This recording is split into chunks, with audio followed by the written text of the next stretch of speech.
Max, week one action. Two playoff teams from last year going at it in rainy Seattle. Jaguars versus Seahawks. And this one went really well for one of the teams involved. Not so much for the other guys. The home fans showed up expecting their team to start off their NFC title defense with a bang, and they may have had a bit of a Super Bowl hangover to start this new season. First couple of drives in this game were scoreless, but then the Jacksonville defense makes a play, and get used to hearing that one. Sidney Jones reads the situation perfectly, snatching the ball out of midair and running it back about 29 yards for the first score of the game. And that right there would be the only lead change of this game. So, ensuing possession for Seattle, the Jaguars weren't even close to satisfied with that first pick. They need more turnovers, and there would be plenty for them to feast on. Damiere Byrd makes the grab, but then gets absolutely leveled by linebacker Joe Schobert. No way he's holding onto the ball after that one, and Myles Jack is there to scoop it up just before he steps out of bounds. Jags take over on their own 42. Later in the drive, and Lawrence threads one right to his rookie tight end, Ace Spades. Good for a gain of 26 yards, and if you know anything about this Jaguars team from last year, you can probably guess what's about to happen next. You get them this close to the goal line, and everyone expects the tank Travis Etienne to finish the drive with 6. That's exactly what he does here, and he barely even had to work for that one. Excellent blocking by the big men, clearing a path for their young star to make something happen. 14-0 Jags. Last minute of the first quarter now, Seattle has the ball. They have to make something happen here before it starts to get ugly early. What do? It's a handoff to the left side, and Trey Herndon is there to meet the ball carrier with great force. Tevin Coleman, the veteran, hangs on, showing elite toughness and grit on that play.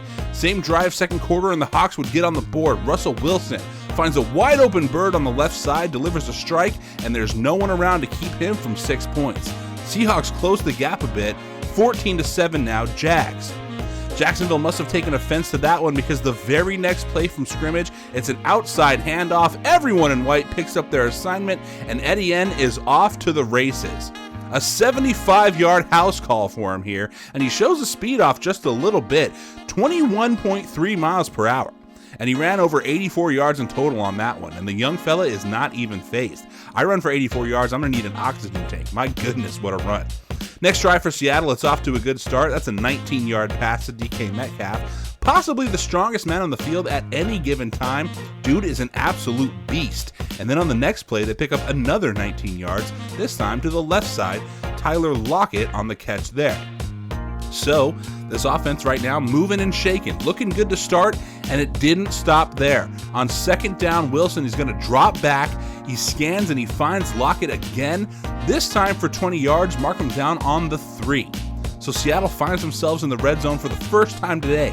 That's where you want to be. You expect points every time you get there, but that Jacksonville defense flexes its might once again. This time it's he hate me, knocking it loose. And Myles Jack, for the second time today, says, "Thank you very much, I'll take that." Not going to take it very far, though. He stumbles right there, and the Jags take over on their own 7. They would lose a yard on first down. This is one of a very small number of mistakes by the Jacksonville quarterback. He takes the snap, drops into the end zone, where he feels pressure, and he throws it away. You can't do that, especially in the end zone, and it gives Seattle 2 points and the ball, so now they trail 21-9. So they get a break. Let's see what they do with it. Ball on their 36, 3rd and 2, and Wilson goes deep, only to see the door slammed shut by a tremendous, miraculous, indescribably glorious effort by Shaquille Griffin. He lays out almost parallel to the ground and comes away with the pick, putting to rest any thoughts the Hawks would have about shrinking the deficit at this point in time. Just amazing work there, fully extended, eyes and hands both on the ball, textbook play by the defensive back. 2-minute warning now, Jacksonville still with it as Lawrence takes the snap and rolls to the left right into traffic. He does get the throw off and it was complete, but unfortunately they would lose a yard, and worse yet, they'd lose their starting quarterback too. Well, just for this drive. He will come back later, but until he does, Gardner Minshew comes in to replace him, and the offense just keeps rolling like nothing even happened. Minshew off to his right, hits Dorsett for the first on 3rd and 10.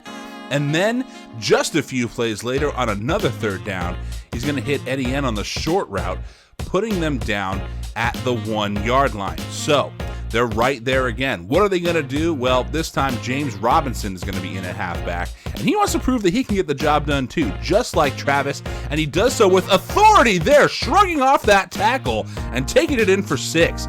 Jags extend the lead 28-9, and they're starting to run away with it. Seattle wants to force something at the end of the half. They go for it on 4th and 10 with 6 seconds left, and the short pass works to get him across the marker and also out of bounds with 1 second left. So, do they kick the 59-yard field goal or go for 6? They line up for the kick. It's up and just not enough leg behind that one. It looked really good for a second, but it was not to be. So, the score at half is 28-9, and that sounds closer than it really was, frankly. Here they are going for it on 4th again, this time a much more manageable 4th and 2, and they're able to pick it up with relative ease on the rush, a gain of 4 first down. Next play would be another big chunk for the boys in blue as Wilson drops back and throws over the middle for Eastridge, who gets under it and makes the grab for 26 yards on the first. Just a second trip to the red zone for them in this one, and just like last time, this one would end up in disappointment. Specifically, disappointment brought about by former XFL star He Hate Me. He caused a fumble on the 3 last time, and this time he shows the quick reflexes, contorting his body like a Cirque du Soleil performer and coming down with the football. So that's 2 red zone trips for Seattle and 2 turnovers caused by He Hate Me. Jacksonville takes over on their own 7 again, just like last time. Well, almost just like last time. This time, though, the Jags would make him pay for the turnover. Travis Etienne once again takes it 93 yards to the house. As he crosses midfield, you see some defensive players close the gap, and he's almost caught right before the goal line, just sneaking the tip of that ball over the front plane of the line for 6 more points. The extra point would be no good, so the score now is 34-9. Still technically within reach, but the Hawks are going to have to be perfect with the ball and without it if they want to make this comeback, and perfect they were not. Wilson drops way back, heaves it into the end zone, and Griffin comes up with his second pick of the game. The Jaguars defense would have 7 picks in total as he runs this one out of the end zone. Probably should have stayed in there, but it was basically academic at this point. The Jags had a commanding lead, and they showed no signs of giving it up. Resulting possession for him now, and this is a weird play. Lawrence drops back, he's going to keep dropping back, and the pressure is going to get to him. He's going to force a fumble at his own too. Luckily though, Robinson was in the backfield. He scoops it up and whoops! He coughs it up too, and Bobby Wagner is there for the Hawks to collect. So make it 2 fumbles on 1 play, and the Seahawks have 1st and goal. Finally, something's going well for this team. 2nd down now, and Wilson, he's going to take the snap, scramble to his right. He finds Tyler Lockett again, but it was just a little bit too late. He gets in for the touchdown there. Both teams would score a couple more touchdowns, but this game was firmly in the control of the Jacksonville Jaguars. They would be victorious 48-23. Russell Wilson, if you ignore one glaring stat, actually had good numbers. He went 29 of 44 for 423 yards and 3 touchdowns. That's the good. The bad and the ugly are what comes next. 7 interceptions on the day for the Seattle shot caller. He's going to want to burn the tape on this one for sure. Jacksonville's rushing attack was strong as Travis Etienne ran it 11 times, gaining 258 yards and scoring 3 touchdowns. Robinson had himself a game too. That's 9 rushes for him, 87 yards, and 2 scores. Absolute domination on the ground by Jacksonville today, and that is going to do it for us here. I am Ace510. For more Max coverage, including highlights and live commentary broadcasts, follow me on Twitch at twitch.tv/Ace510. And make sure you subscribe to the Triple Coverage podcast to stay up to date in the world of sports. For players in the league, make sure you archive your game streams if you want your highlight video, and I'll see you for the next game right here on Ace510.